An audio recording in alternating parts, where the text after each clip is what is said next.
प्रिय विद्यार्थियों, सदा सुखी रहो। इस कक्षा में हम पढ़ेंगे रस। सामान्यतया रस सुनते ही हमारे मस्तिष्क में स्वादानुभूति कराने वाले विभिन्न द्रव्यों का ध्यान होने लगेगा। मीठा रस, खट्टा रस, तीखा रस, कड़वा रस आदि। परंतु आज हम जिस रस का अध्ययन करेंगे उसका संबंध ना रसगुल्ले के रस से है और ना ही जलेबी के रस से, बल्कि इस रस का संबंध मनुष्य की मानसिक अनुभूति से है, जो उसके सोच विचार, ज्ञान विज्ञान, वास्तविक अनुभव से उत्पन्न होता है। इन रसों को अनुभव मानव के मन मस्तिष्क में सीधा होता है, जैसे साज श्रृंगार का भाव, हंसी खुशी का भाव, हर्षोल्लास का भाव, शांति का अनुभव, क्रोध, घृणा, अचरज का भाव, स्नेह, घृणा, द्वेष का भाव आदि। इन्हीं भावों की उत्पत्ति को रसोत्सर्जन कहते हैं, अर्थात रसों का उत्पन्न होना या उत्सर्जित होना। आइए अब हम भावोत्पत्ति अर्थात रसों के साहित्यिक स्वरूप का अध्ययन करेंगे। रस का शाब्दिक अर्थ है निचोड़। श्रोता अथवा पाठक को काव्य के श्रवण तथा पाठन के समय जो मानसिक आनंद की अनुभूति होती है, वही काव्य का रस है। काव्य में आने वाला आनंद अर्थात रस मौलिक न होकर अलौकिक होता है। अब हम समझेंगे लौकिक और अलौकिक के संबंध में। लौकिक आनंद से तात्पर्य है जिसे प्रत्यक्ष दिखाया जा सके, जबकि अलौकिक आनंद प्रत्यक्ष दिखाया नहीं जा सकता। इसका बोध अंतरात्मा, मन में, मस्तिष्क में होता है। इसे मानसिक रूप से अनुभव कर प्रकट भी किया जा सकता है। विभिन्न विद्वानों के मतानुसार रसों की गणना 9 मानी गई है, जो निम्नानुसार है। पहला रस है श्रृंगार रस, जिसका स्थायी भाव रति अर्थात काम या प्रेम की भावना माना गया है। इसे हम एक उदाहरण के माध्यम से समझेंगे। दुल्हन श्री रघुनाथ बने, दुल्ही सिया सुंदर मंदिर माही, गावती गीत सबे मिली सुंदर, वेद जवाजुरी प्रिय पढ़ाही। अर्थात राम दूल्हा बन गए और सुंदर दुल्हन सीता जी बन गई, और मंदिर जैसा स्वरूप सारे विप्र वेद ध्वनि गाकर इस मंगल संयोग का वर्णन करते हैं। दूसरा है हासरस। हासरस का स्थायी भाव होता है हास। मन में एक प्रकार की हंसी खुशी का पैदा होना और हम अपने आप को हंसने से ना रोक पाएँ, ऐसी स्थिति को हास्यरस कहा जाता है। यह भी मानसिक अनुभव है।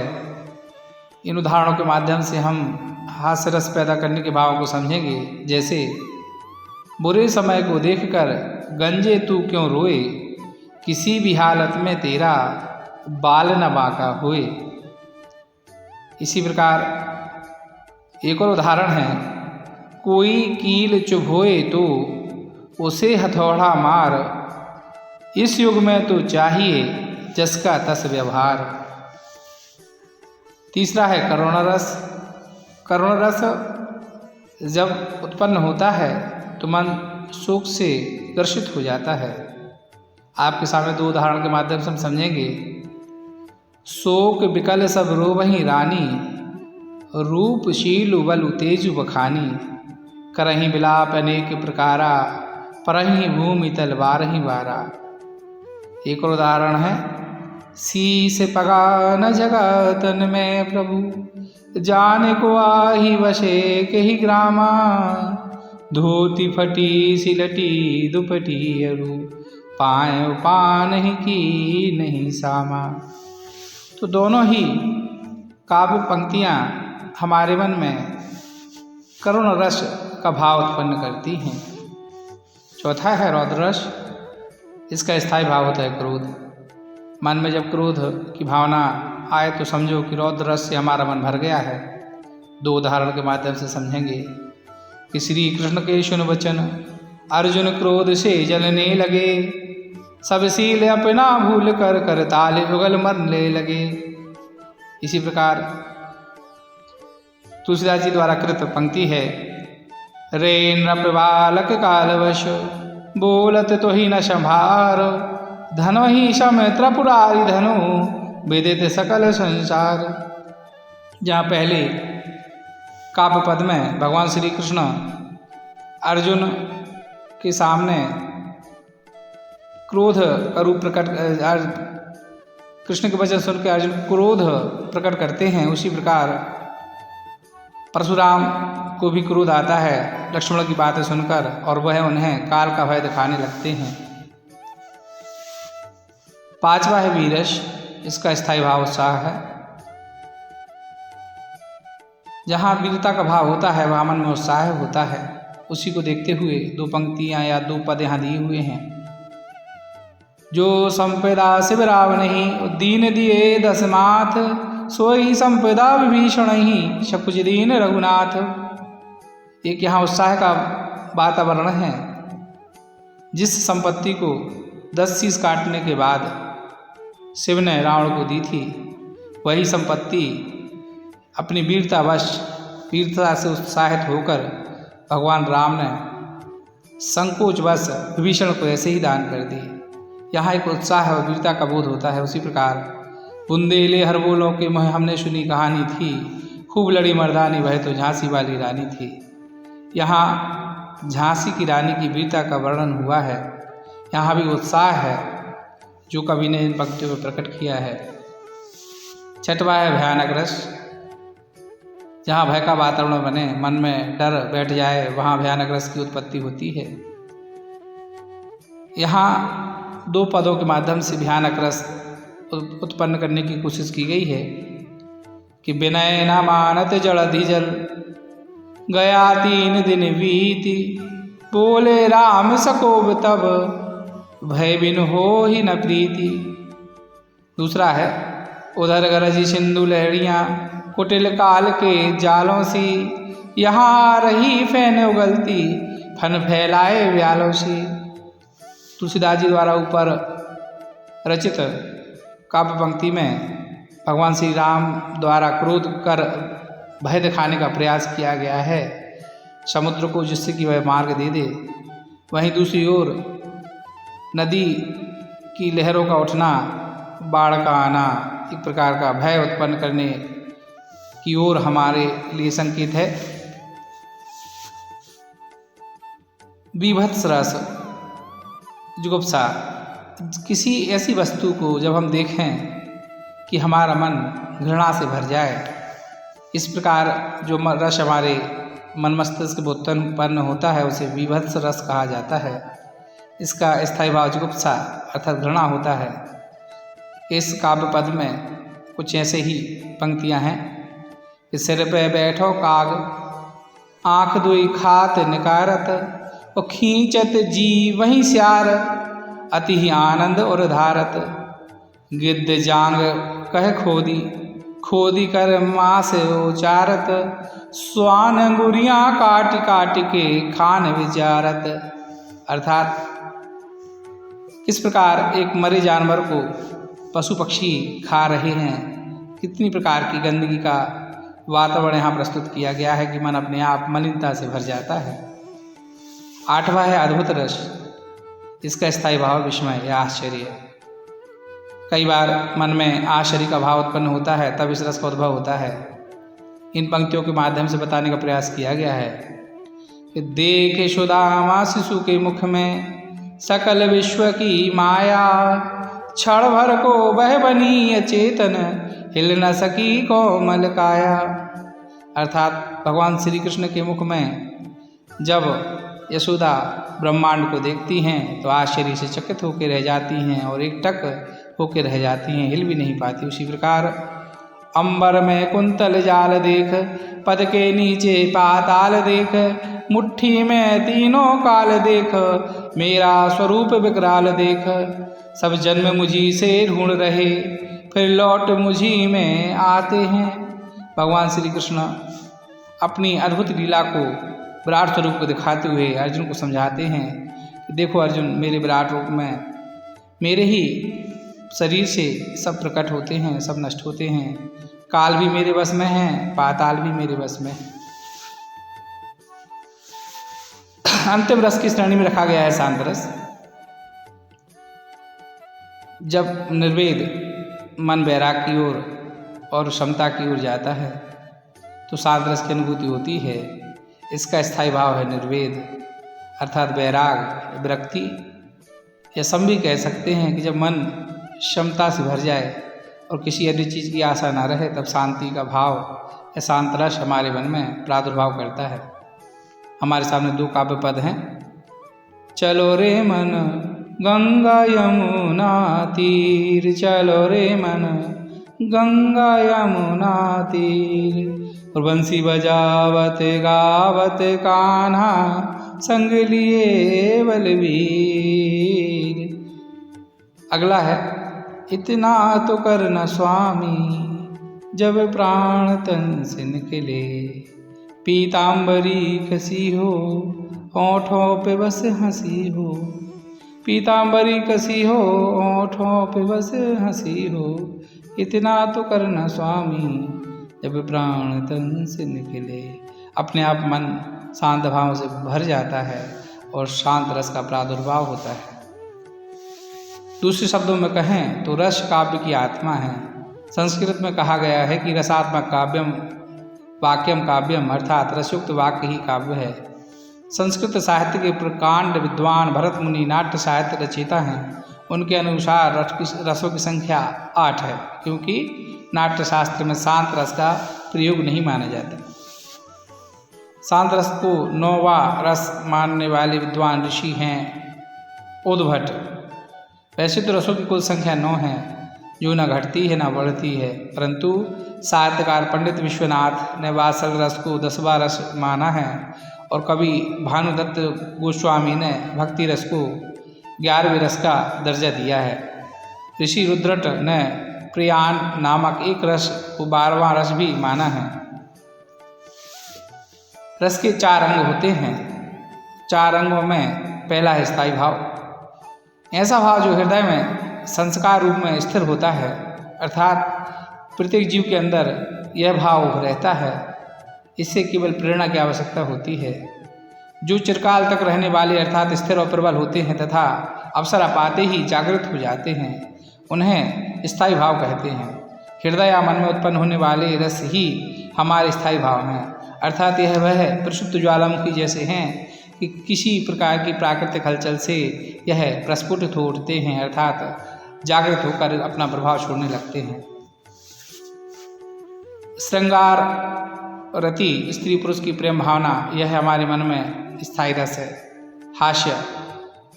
हास जिसका स्थायी भाव है, वाणी अंगों के विकार से उत्पन्न उल्लास या हंसी से प्रकट होता है। करुण इसका स्थायी भाव सुख है। प्रिय के वियोग या हानि के कारण उत्पन्न व्याकुलता से करुणता आती है। वीर उत्साह, दयादान, वीरता आदि प्रकट करने में, प्रसन्नता का भाव उत्पन्न करने में वीररस प्रकट होता है। क्रोध क्रोध अपने प्रति किसी अन्य द्वारा की गई अवकाश के कारण हमें क्रोध आता है। भयानक या भय, विनाश कर सकने में समर्थ या वस्तु को देखकर उत्पन्न व्याकुलता। विभत्स जुगुप्सा, घिनौने पदार्थ को देखकर ग्लानि उत्पन्न होना। अद्भुत विस्मय, अनोखी वस्तु को देखकर या सुनकर आश्चर्य का भाव।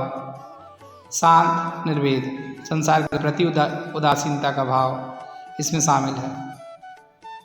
विभाव, विभाव का शाब्दिक अर्थ है कारण, अर्थात स्थायी भाव को जागृत करने वाले कारण को ही विभाव कहते हैं। अर्थात स्थायी भाव को जो तत्व जागृत कर दें वही विभाव कहलाने लगते हैं। विभाव के दो भेद हैं।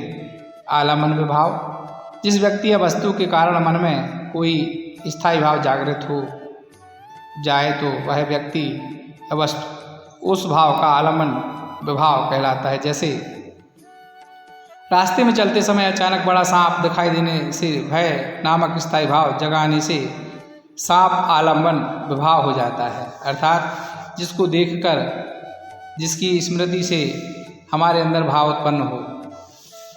आलम्बन विभाव के भी दो भेद हैं। आश्रय, जिसके मन में भाव जागृत होता है उसे आश्रय कहते हैं, जैसे राम और यशोदा। आलम्बन दूसरा, जिसके प्रति मन में भाव जागृत होता है उसे आलम्बन कहते हैं, जैसे सीता और कृष्ण।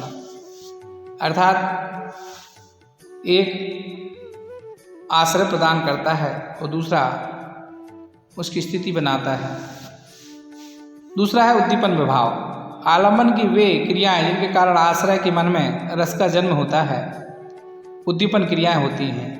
इसमें प्रकृति की क्रियाएं भी आती हैं, जैसे ठंडी हवा का चलना, चांदनी रात का होना, कृष्ण का घुटनों के बल चलना अपने आप कवि के मन में भाव उत्पन्न कर देते हैं और कभी अपने रस को जागृत कर लेता है। अनुभव, अनुभव का शाब्दिक अर्थ है अनुभव करना। स्थायी भाव को जागृत विभाव के माध्यम से किया जाता है और जब हमारे स्थायी भाव जागृत होते हैं तो मन जो हमारा अनुभव करता है उसे हम अनुभव के श्रेणी में रखते हैं। मन में आने वाले स्थायी भाव के कारण मनुष्य में कुछ शारीरिक चेष्टाएं उत्पन्न होती हैं। जैसे हास्य रस के जागृत होते ही हमारे मुख की मुद्रा एकदम से प्रसन्न हो जाती है। इससे हम समझ जाते हैं कि हमारा अनुभव उस रस को अब दिखाने लगा है। जैसे सांप को देखकर बचाव के लिए ज़ोर ज़ोर से चिल्लाना, यह इस बात का प्रतीक है कि हमारे मन में भयानक रस का प्रादुर्भाव हो चुका है और हम भय से ग्रसित हैं। अनुभव के चार भेद हैं। कथित अनुभव, आश्रय द्वारा इच्छानुपूर्वक की जाने वाली शारीरिक क्रियाओं को काथिक अनुभव कहते हैं, जैसे उछलना, कूदना, इशारा करना आदि। वाचिक अनुभव, वाणी के माध्यम से जिस क्रिया को व्यक्त करते हैं उसे वाचिक अनुभव कहते हैं। सात्विक अनुभव, जिन शारीरिक क्रियाओं या विकारों के आश्रय का कोई वंश नहीं होता बल्कि वे स्थायी रूप से उत्पन्न होने पर स्वयं ही उत्पन्न हो जाते हैं, ये सात्विक अनुभव कहलाते हैं। जैसे स्तंभ, स्वेद, रोमांच, बेपथु, स्वरभंग, विवण्य, आश्रु, प्रलय या मूर्छा आदि। आहार, आहार का शाब्दिक अर्थ है कृत्रिम वेशभूषा। किसी भी वेशभूषा को देखकर मन में जो भाव जागते हैं उसे आहार्य अनुभव कहते हैं। अंत में है संचारी भाव। व्यभिचारी भाव, आश्रय के मन में उत्पन्न होने वाले अस्थिर मनोविकारों को संचारी भाव या अव्यभिचारी भाव कहते हैं। संचारी भाव की मुख्य रूप में संख्या 33 है। निर्वेद, अपने व संसार की वस्तु के प्रति विरक्त हो जाना। दयनीय, अपने को हीन समझना। आवेग, घबराहट, ग्लानि, अपने को शारीरिक रूप से हीन समझना या शारीरिक आसक्ति। विषाद, दुख, धृति, धैर्य। शंका, किसी वस्तु या व्यक्ति पर शक होना। मोह, किसी वस्तु के प्रति प्रेम। मद, नशा। उन्माद, पागलपन। असूया, ईर्ष्या या जलन। अभर्ष, अपने प्रति किसी के द्वारा की गई अवज्ञा के कारण उत्पन्न असहनशीलता। श्रम, परिश्रम, चिंता। उत्सुकता, किसी वस्तु को जानने की इच्छा। निंद्रा, सोना या आलस्य। अवहिता, हर्ष, भय आदि भावों को लज्जा आदि के कारण छिपाने की चेष्टा करना। उग्रता, व्याकुलता, क्रोधावश। व्याधि, शारीरिक रोग। मति, बुद्धि, हर्ष, खुशी। गर्व, किसी वस्तु या व्यक्ति पर अभिमान होना। चपलता में चंचलता। व्रीड़ा, लाज या शर्म। स्मृति, याद। त्रास, आकस्मिक कारण से चेक कर डर जाना। वितर्क, तर्क से रहित। जड़ता, स्थिर हो जाना। मरण, मृत्यु। स्वप्न, निद्रा के समय देखने जाने वाले विबोध जागना, अपस्मार मृगी की रोगी की सी अवस्था। उदाहरण, नायिका द्वारा बार बार हार को उतारना तथा पहनना। अब हम रसों के बारे में विस्तार से जानेंगे। सबसे पहले हम श्रृंगार रस के बारे में जानें। आचार्य भोजराज ने श्रृंगार को रसराज कहा है। श्रृंगार सभी रसों का राजा है, क्योंकि श्रृंगार के बाद ही सृष्टि अस्तित्व में आई।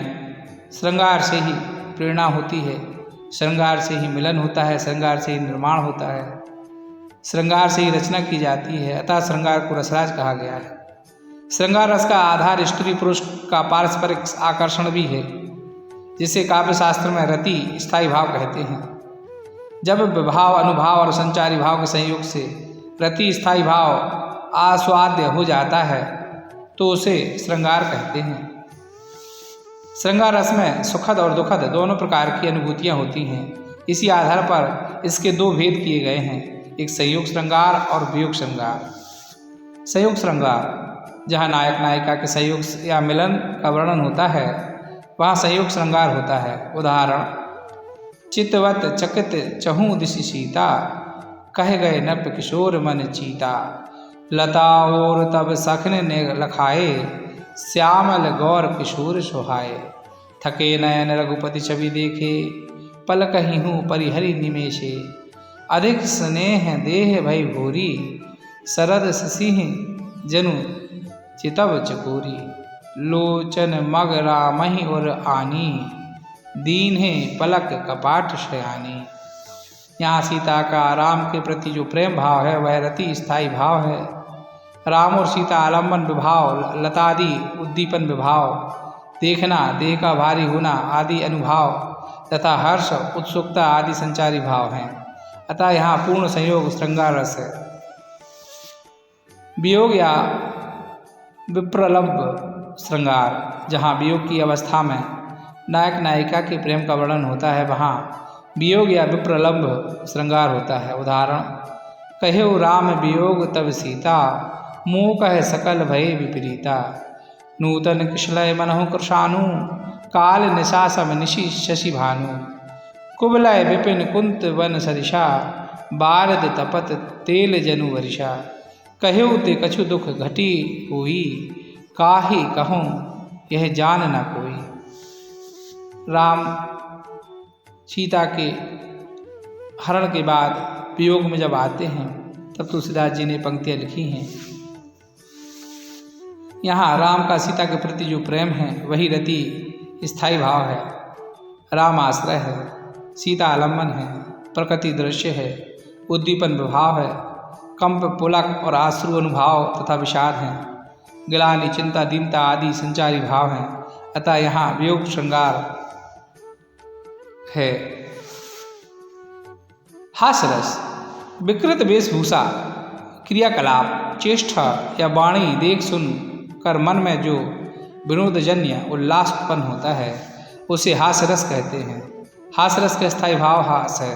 उदाहरण, जही दिशि बैठे नारद फूली, सो दिशि तेहि ना बिलोकी भूली, पुनि पुनि मुनि उकसही अकुलाही, देखी दशा हरिगन मुस्काही।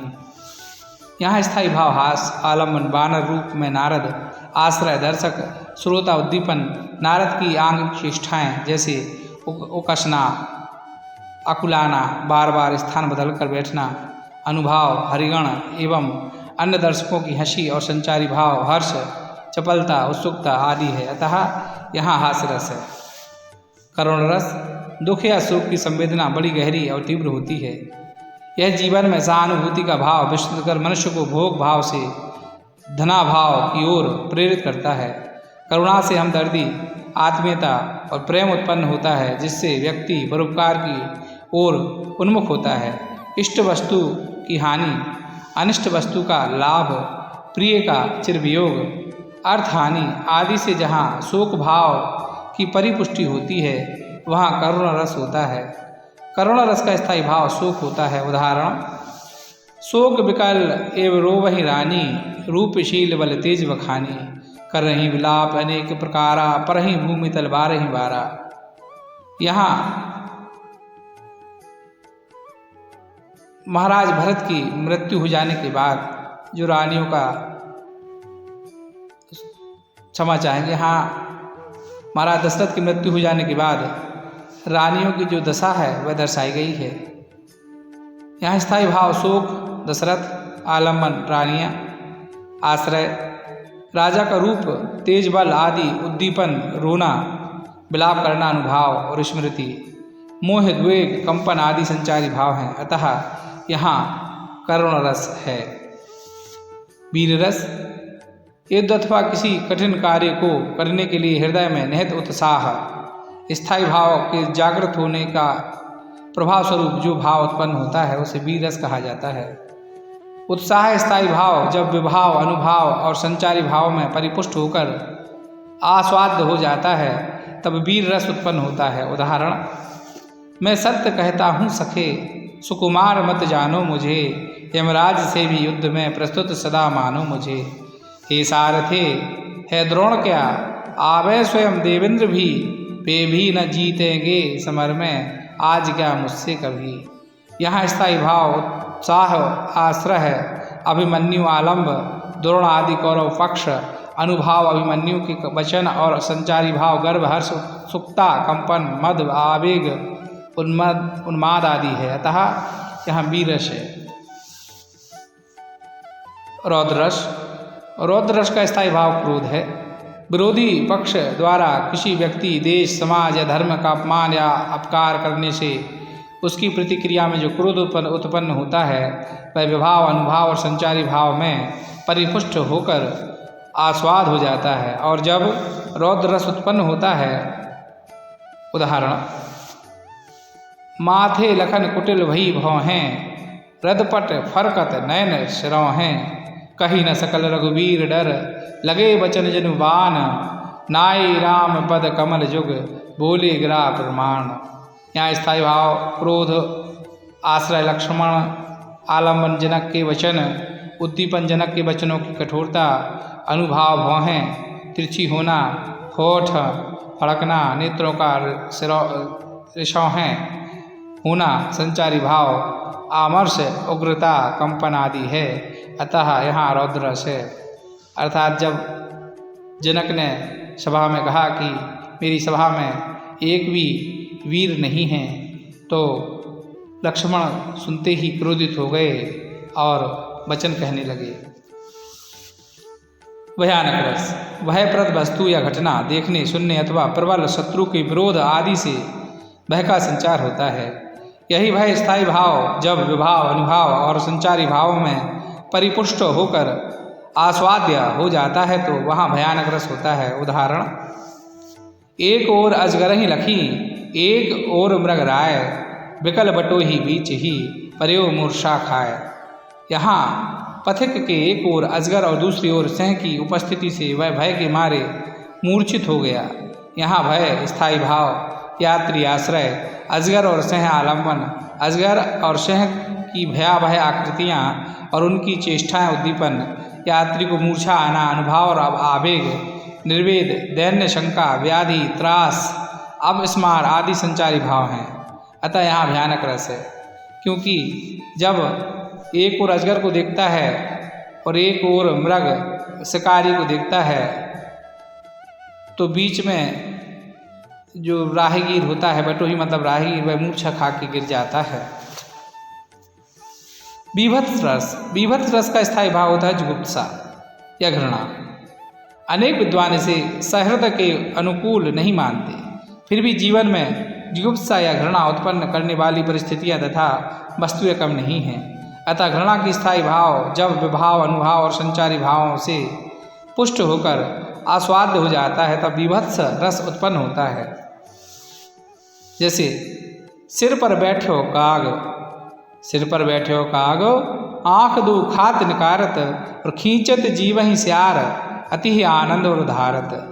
गीध जांग को खोदी, खोदी के मास उपारत, स्वान अंगुरियाँ काटी, काट के खात विदारत। इस प्रकार एक मृत जीव को अन्य परभक्षी जीवों द्वारा खाने की जो प्रक्रिया बतलाई गई है उसको सुनते ही मन में ग्लानि घृणा पैदा हो जाती है।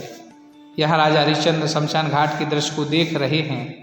उनके मन में उत्पन्न जुगुप्सा या घृणा स्थायी भाव है। हरिश्चंद्र दर्शक हैं तो आश्रय मुंदे मांस और शमशान का दृश्य, आलम्बन, गीध सियार कुत्ते आदि का मांस नोचना और खाना उद्दीपन, दर्शक राजा हरिश्चंद्र का इनके बारे में सोचना अनुभाव है। और मोह ग्लानि वेग व्याधि आदि संचारी भाव है। अतः यहाँ विवत्स रस उत्पन्न होता है। अद्भुत रस, अलौकिक आश्चर्यजनक दृश्य या वस्तु को देखकर सहसा विश्वास नहीं होता और मन में स्थायी भाव विस्मय उत्पन्न होता है। यही विस्मय जब विभाव अनुभाव और संचारी भाव में पुष्ट होकर आस्वाद्य हो जाता है तो अद्भुत रस उत्पन्न होता है। उदाहरण, अंबर में कुंतल जार देख, पद के नीचे पाताल देख, मुट्ठी में तीनों लोक देख, मेरा स्वरूप विकराल देख, सब जन्म मुझी से पाते हैं फिर लौट मुझी में आते हैं।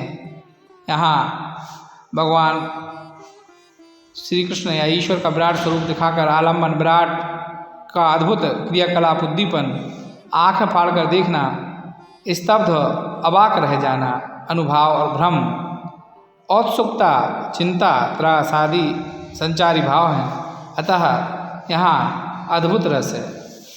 शांत रस, अभिनव गुप्त ने शांत रस को सर्वश्रेष्ठ माना है। संसार और जीवन की नाश्वरता का बोध होने से चित्त में एक प्रकार का विराग उत्पन्न होता है।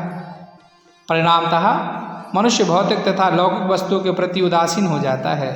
इसी को निर्वेद कहते हैं, जो विभाव अनुभाव और संचारी भावों से पुष्ट होकर शांत रस में परिणत हो जाता है। उदाहरण, सुत बनितादि जान, स्वार्थ ना करु नेह सबहिते, अंत ही तो ही तजेंगे पामर, तू न तजय अब ही ते, अब नात ही अनुराग जाग जड़, त्यागू दुर्दशा जीते, बुझे ना काम अग्नि, तुलसी कहूँ विषय भोग बहु गीते। यहाँ तुलसीदास और उनकी पत्नी का संवाद है। यहाँ स्थायी भाव, निर्वेद आश्रय, संबोधित सांसारिक जन आलम्बन, सुत बनिता आदि अनुभाव, सुत बनिता को छोड़ने को कहना संचारी भाव, धृतिमति विमर्श आदि है। अतः यहाँ शांत रस है। जब तुलसीदास जी अपनी पत्नी के प्रति आसक्त हो जाते हैं और प्राणघातक परिस्थितियों में अपनी पत्नी से मिलने जाते हैं तो पत्नी क्रोध में कहती है कि हे पतिदेव, इस हाड़ मांस रूपी शरीर के अलावा यदि आपने ईश्वर से प्रेम किया होता तो वह आपको प्राप्त होते। स्त्री प्रेम उस भोग वासना की जैसा है कि जितना घी डालो वह उतना जलता है।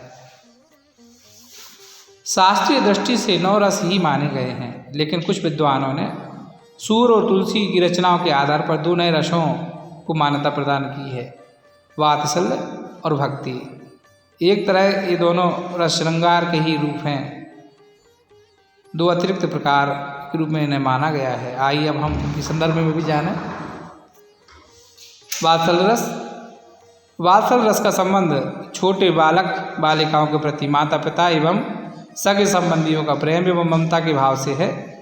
हिंदी कवियों में सूरदास ने वात्सल्य रस का पूर्ण प्रतिष्ठा दी है।